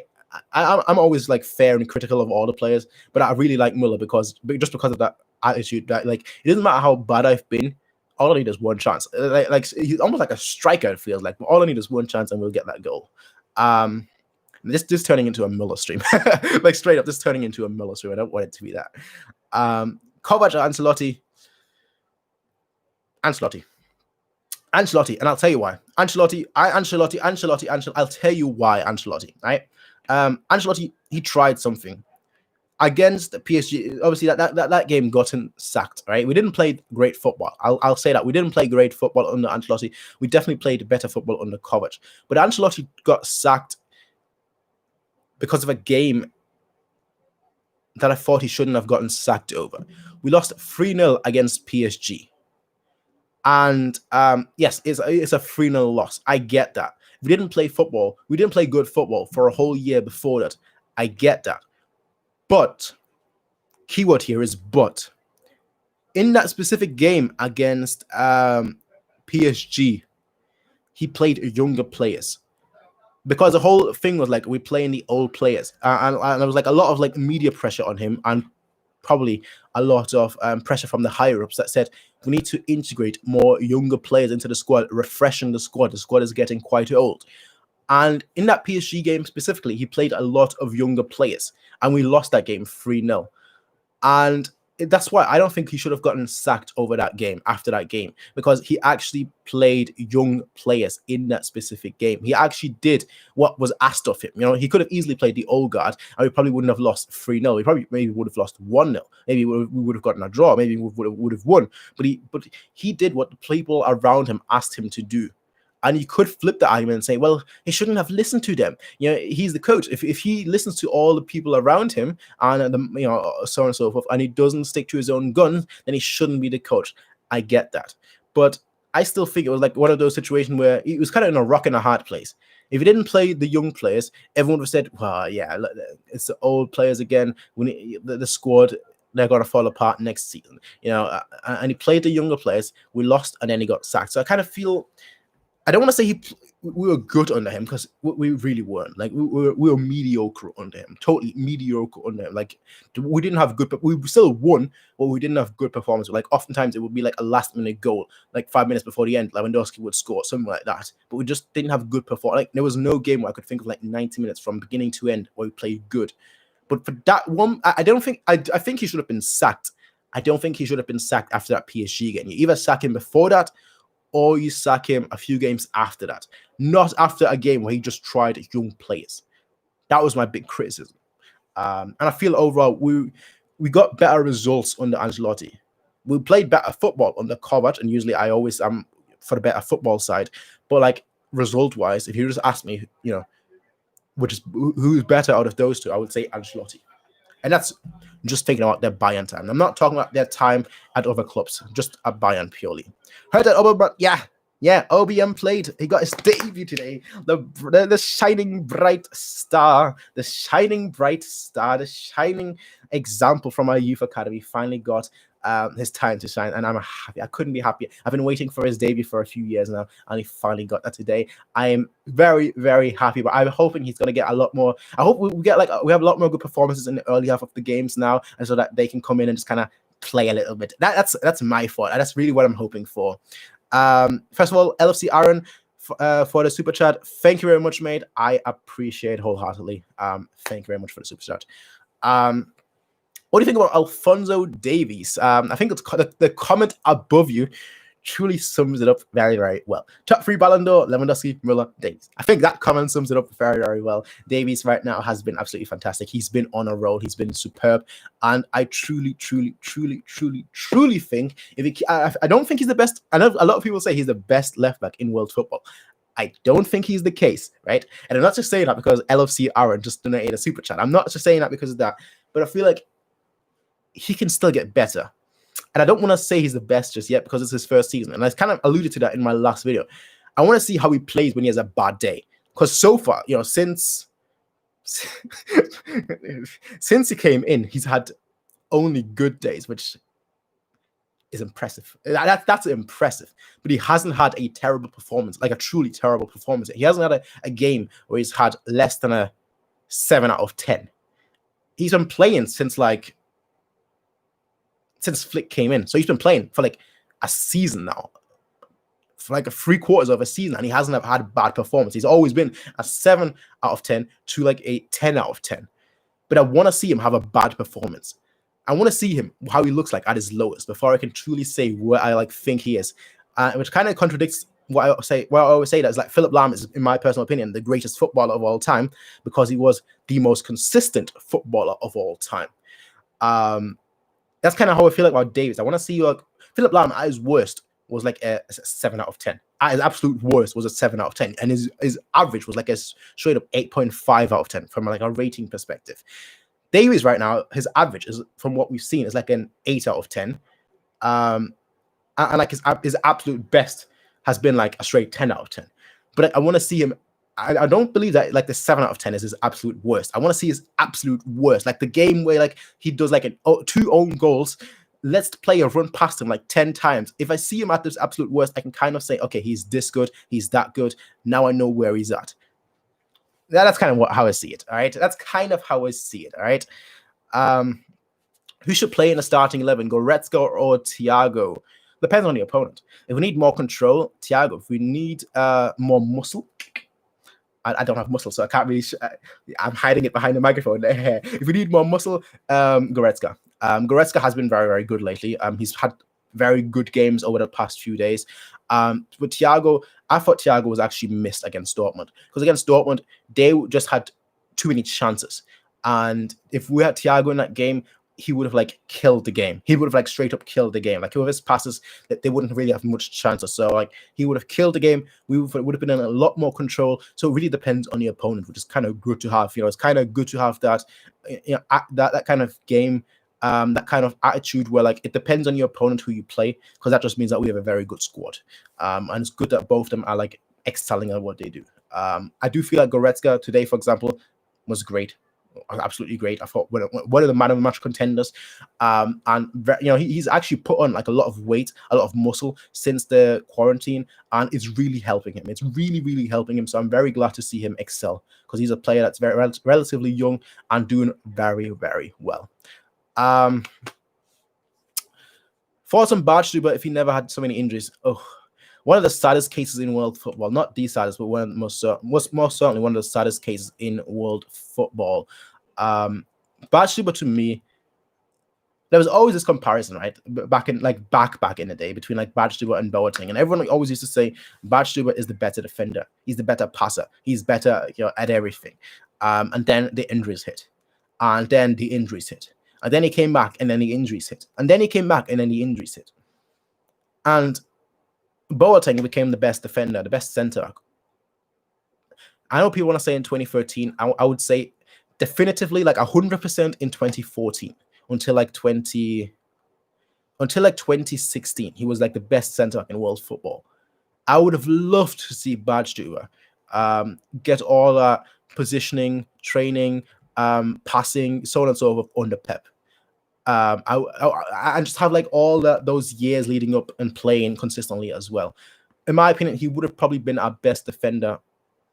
I don't want to say of all time, because there's a certain Kaiser, but he would have most certainly been one of our top 5 best defenders of all time if he just never suffered these constant. One of the saddest cases, like literally, like he's out for like 6 months, plays one game, out for 6 months again, plays one game, out for 6 months again. It's just like one of the saddest cases in the world.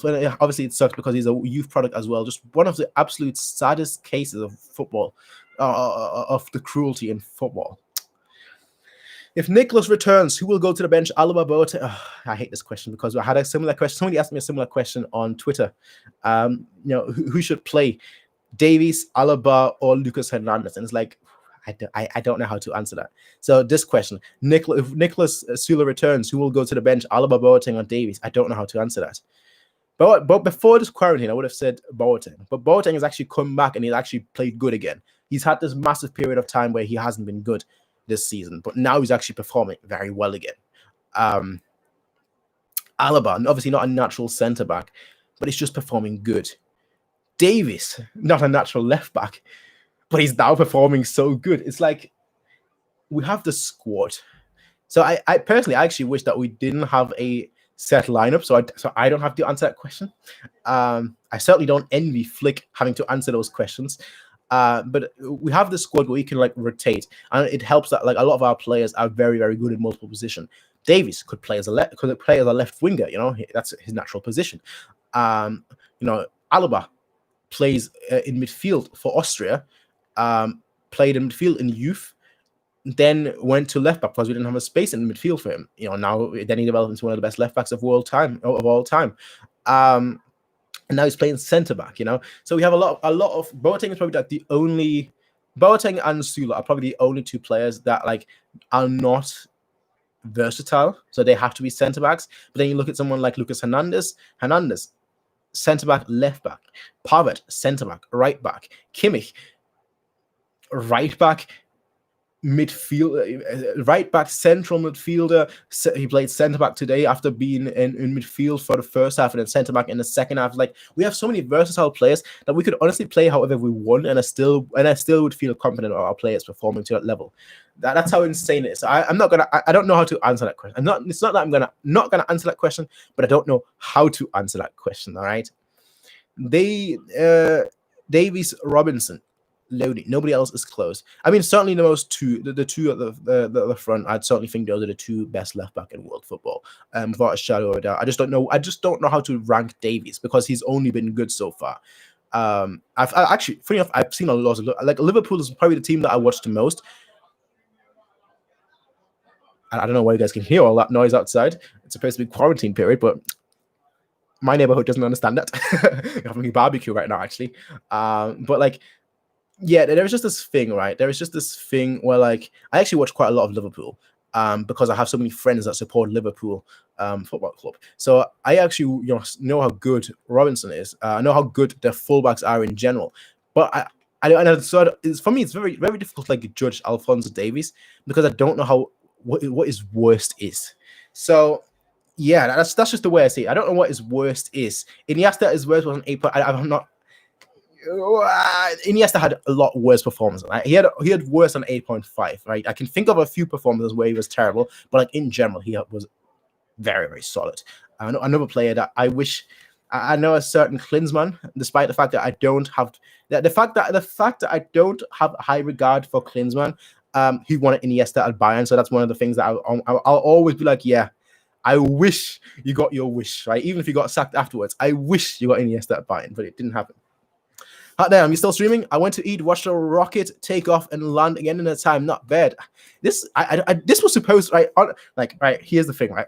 I was asked on Twitter, is there going to be a video to this? Because as you all know, right, I don't upload that frequently. I try and upload more frequently later, but I've just been so busy with life, essentially, like with studies.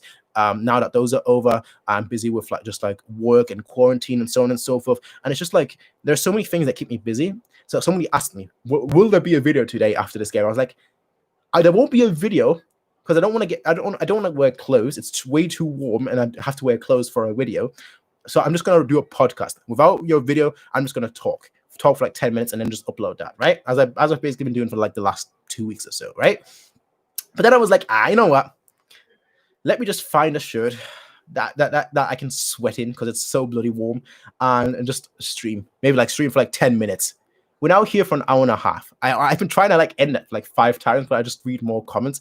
You lot just won't stop asking comments. So and I like respond. It's not that I don't like responding to them. It's just that warm. If this was like the winter, I'd be doing like a 10-hour stream. I wouldn't mind just talking for 10 hours. But because it is just so warm, I'm like, I haven't even opened the drink. I've been like trying to open this drink for like the last hour now. But I'm like, the scissor is over there and I don't want to reach for that because it's too far away and I'm talking right now. And I like talking. I'm a talker. But yeah, the rocket launch. I saw the space. I saw the astronauts going into the elevator earlier today on Twitter. Very much looking forward to that. That's really all I can say about that, honestly. Do you think injuries ruin Boateng after the Euro? Injuries ruin a lot of players, right? But with Boateng, you also have to remember that he's getting up there in age. So it's natural for him to like decrease in how good he is. So I wouldn't just say injuries, but there's a lot of factors, obviously. Injuries and then age, So put those two together. And that's your reasons for Boateng's decline. But as I said, from this quarantine period, granted, there's only been like 4 games now, but since like we've returned, he's actually been relatively good. Dan7, sup? How you doing? Back to you. Sup?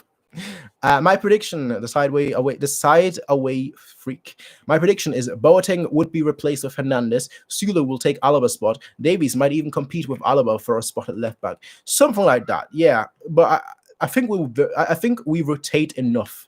We haven't done so now too much because we have so many injuries. But I feel like when everyone's fully fit, Flick is gonna rotate enough. He's been keeping the squad happy, right? Not all players. You're never gonna have all players be happy, but it's been keeping the squad happy enough where I truly believe that like we won't have an issue too much. The players will fight for a spot, and then the better players will play, or the players suitable for the job will play for the will play on that game for that job. That's basically what I think. I don't think there's going to be like a permanent left back spot. I know Davies has basically played every single game since Flick came in, but that's because he hasn't had a bad game. I don't want to see Davies have a bad period, but I do want to see him have a bad period to see how he overcomes that and gets better from that. But he hasn't had that. It's been a season now, right? It's been pretty much near enough a season now, and he hasn't had a bad moment. It's the most insane thing I've ever seen, honestly. Now, you think about it, it's like the most insane thing I've ever seen. How can you be a young player that's never played for Bayern and never played at the highest level? Yeah, you played at the MLS, granted, but you never played at the highest European level, then just come in, not even play in your natural position, and just dominate that position the way he does. For me, player of the season. Actually, no. Okay, now I'm letting the hype take me over. No. We're not going that far. We're not going that far. One of the players of the season, all right? One of the players of the season. I don't know where I'd rank him, but certainly newcomer of the season. I know everyone's going on about Sancho, so on and so forth, but Davies. I have never seen a player, and Davies won't get he won't get the credit because he's not a striker. He's not an attacking player. But to me, truly, one of the players of the season in world football, not just at Bayern, in world football. Like when that Ballon d'Or list goes out, right, and like you have like the 20 players in that list, I better see his name on that list. That's how good he's been this season. Like I don't expect him to win. I don't expect him to get top 5 or anything of that sort. But I truly think he should be on that list, or at least. Not just because he's young, but because he's good. That's the way I see it. Having fullbacks who can create is so important in the modern game. Our 2 fullbacks are our most creative players. Yeah. Which is why talking about that. It's why so many people loved the Jupp Heynckes team, but didn't like the Pep Guardiola team so much. Because under Jupp Heynckes, you'd always have wingers come in, for example, Robin, who played on the right, come in to shoot with his left. And then you always had Lahm do the overlapping runs. So we had a lot more overlapping runs who would then create through the crosses and whatnot. And obviously on the other side, you had Alaba. On the Pep, we didn't really have that too much because he played with a lot of wingers that were right-footed and played on the right, and left-footed and played on the left. So you had a lot more of like that kind of dynamic going on where your wingers would create a lot more, and not so much your fullbacks. Your fullbacks would come inside, and your wingers would go on the outside, rather than your wingers coming on the inside and your fullbacks going on the outside. I personally prefer the overlapping runs, to be completely honest, because I think a lot of the time the fullbacks, at least in Bayern's case, I can speak, and obviously you're talking about Liverpool in your case, but I think wingers are a lot more selfish. They're a lot more greedy. Whereas fullbacks, their primary role is to assist and defend. When I say assist, I mean assist like in play and just in general play, which is why fullbacks will naturally be better at finding the pass than a winger whose first instinct may be to shoot and a second instinct will be to create. And a fullback's first instinct is to create, and then they don't even think about it. Like you look at someone like Philipp Lahm. I can only obviously speak from my example here. You look at someone like Philipp Lahm. Philipp Lahm, he scored like I think 5 goals his whole career. He scored like 5 goals in his whole career. All right, he isn't a goal scorer. Even like right in front of the goal, he wouldn't shoot. He would pass it. And that's what I mean. Like, first instinct is to pass the ball, not shoot. And that's the big takeaway for me. And obviously, because they have a lot more space, they have a lot more time when they do the overlapping run, so they can get a lot better crosses in. And it's just very, very effective. You just have kind of that superiority in numbers that I really, really enjoy seeing in world football. So yeah, I kind of agree with you, LFC Aaron. Samuel Jella asked, what are your thoughts on Pavard? Great game today. Another man of match contender, of course. Scored 1 goal. Had a volley today, a volley attempt. I don't get it what it is with Pavard. Pavard, when he takes like a normal shot, he does that a few times. Like he sets himself up. He's obviously a centre back. He sets himself up and he shoots, and it's a centre back shot, right? It goes wide, it goes high, it just misses the net completely. But like whatever it is with him, he is like the volley master. He is the volley master. You look at like 90% of his goals, right? 90% of his goals are like either a half volley or a volley. His goals for France in the World Cup, volley. 40 meters out, scores a volley. His first goal for Bayern, a volley. 30 meters out, half volley. Then like he has like 10 shots, 10 other shots that are like half volleys, and they're always on target. They're always on target. Then you look at his normal shots, and they're always off target. They're always off target. He's just a weird player. Like you'd figure that like the half volley would be a lot harder to hit, but he just hits those so clean. And you think like a normal shot, when you have time, you set the ball up, nobody's really pressing you, and you shoot.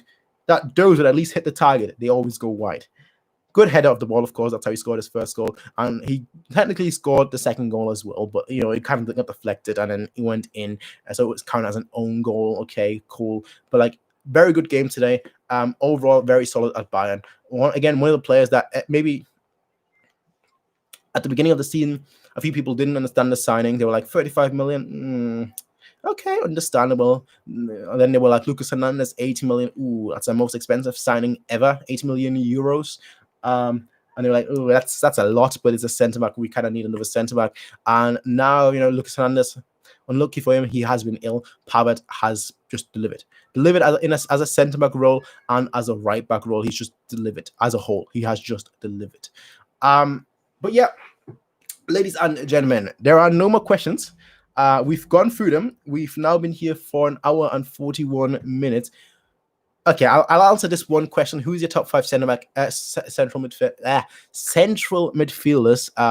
And then I'm gonna leave, because then we're approaching 2 hours now, and I don't want this to be 2 hours, because then it's long, right? It's long. I understand, but now I'm not just gonna talk about my top 5. Do you want all time, or do you want just current? I don't know. I'll tell you what. I'll tell you my top 5 favorite. And a lot of time, my favorite players are some of the best players. Granted, yeah, that's just the way it works.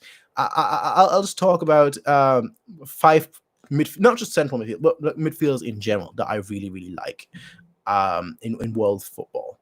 I'll do current and all time, but I'm broadening it to midfielders in general. So all time. Iniesta.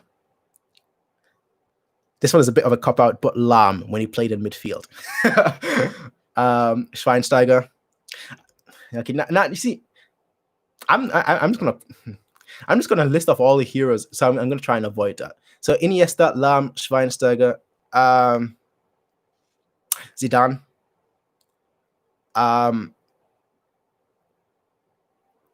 Who would be number 5?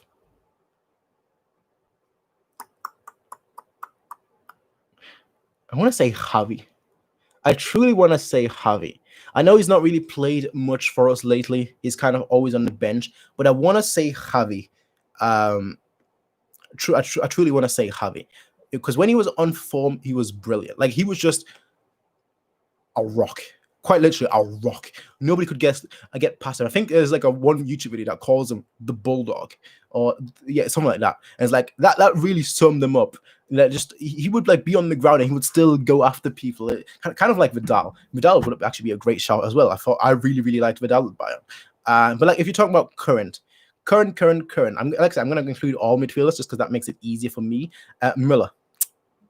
I don't know where these are in no order, by the way. These are just 5 of the players that I really like. So Muller would be 1.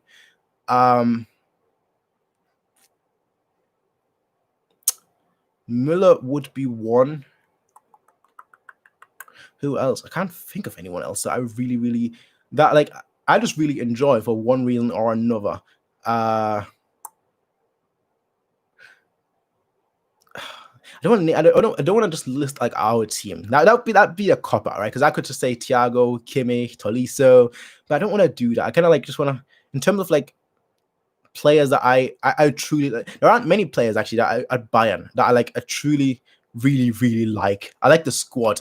I like them as a collective, but like not individually. Muller is one of the few that I like individually as well, because he's so weird. Like if you look at him, you actually compare him to any other footballer. You can't really compare him to any other footballer. He's just unique. That's what I like about him. He's just so unique, right? He a lot of the times he plays really bad, and there was a lot of years where he played really bad. But even then, like he's just such a unique player that like plays even when he plays bad, he just somehow works. It just somehow works. I don't understand it, which is why I like it. So Muller 1. You know, I'll just list our squad, all right? I'm sorry, MiaSanMia. I'm just gonna list our squad, all right? Just use our squad in no particular order. I'm sorry. I'm basically doing a cop-out answer here, all right? I truly am sorry, but I can't think of anyone right now on the top of my head. Off the top of my head. Thoughts on Coman quickly. Coman has all the talent, has all the from a physical, tactical, technical perspective, he's got everything that you would want as a winger. The only thing he lacks, the only 2 things he lacks, which kind of is only one thing that he lacks, is a brain. He's got good dribbling, good pace, acceleration, good technique, control, good at all that. He'll create space for himself. Wide open space for himself. All he has to do is cross the ball, pass the ball, lay it off into the box. He takes on a shot. Pass the ball, cross the ball, lay off the ball into the box. Hits the ball to the over corner flag instead. He needs to think quicker. I think that's what it boils down. He needs to think quicker. Everyone's saying that his cross is really bad.